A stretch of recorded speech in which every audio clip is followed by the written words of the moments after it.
Assalamualaikum warahmatullahi wabarakatuh. Nami Abi Novianti ti kelas 10 IPS 3 ti sekolahan SMA Negeri Hiji Jonggol.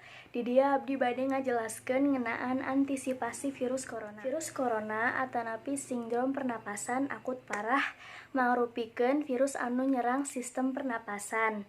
Kasakit ieu disebabkeun ku infeksi virus disebut COVID-19. Virus corona tiasa nyebabkeun gangguan dina sistem pernapasan, pneumonia akut dugi maot. Sindrom pernapasan akut parah coronavirus 2 anu langkung dikenal salaku virus corona mangrupikeun jenis coronavirus anyar anu dikirimkeun ka manusia. Virus ieu tiasa mangaruhan saha wae. Infeksi virus ieu disebut COVID-19 sareng munggaran kapanggih di kota Wuhan, Cina.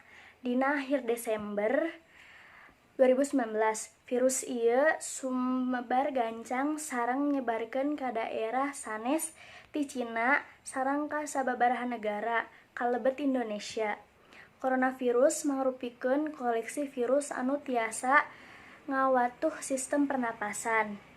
Dina sababaraha kasus, virus ieu ukur nimbulkeun infeksi saluran pernapasan hampang sapertos flu, tapi virus ieu oge tiasa nyebabkeun infeksi saluran parna.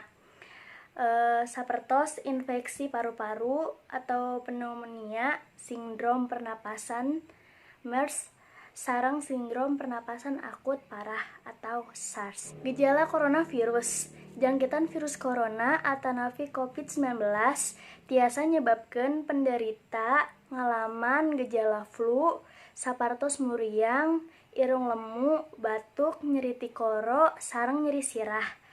Atanapi gejala infeksi ngapan parna, sapertos muriang tinggi, batuk, sareng kahak komo perdarahan, sesak nafas, sareng nyeri dada. Nanging secara umum aya 3 anu tiasa nunjukkeun yen jalma kainfeksi virus corona, nyaeta demam, suhu awak luhur 30 derajat Celcius, batuk, sesak napas. Numutkeun kana panelitian, gejala COVID-19 muncul dina 2 dinten ka 2 minggu saatos paparan kana virus corona. Pencegahan virus corona dugi ka ayeuna henteu aya vaksin pikeun nyegah infeksi virus corona atanapi virus COVID-19. Sakukituna, metode pencegahan anu sae nyaeta pikeun nyingkahan faktor anu tiasa nyebabkeun anjeun kainfeksi virus ieu nyaeta hiji, hindarikeun angkat ke tempat umum anu rame kalayah semah atau jarak sosial umum atanapi balarea. 2. Ngumbah leungeun anjeun secara teratur kalayan sabun sareng cai atanapi sabun cuci tangan leungeun anu ngandung sahenteuna 60 ml alkohol. Santos ngakukeun kagiatan di luar bumi atanapi di tempat umum.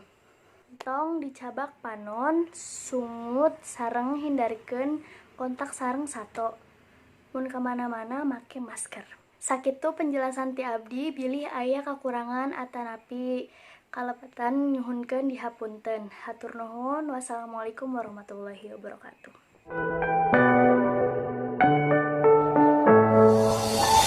I'm falling, tell me why I'm falling. Oh, let's call it.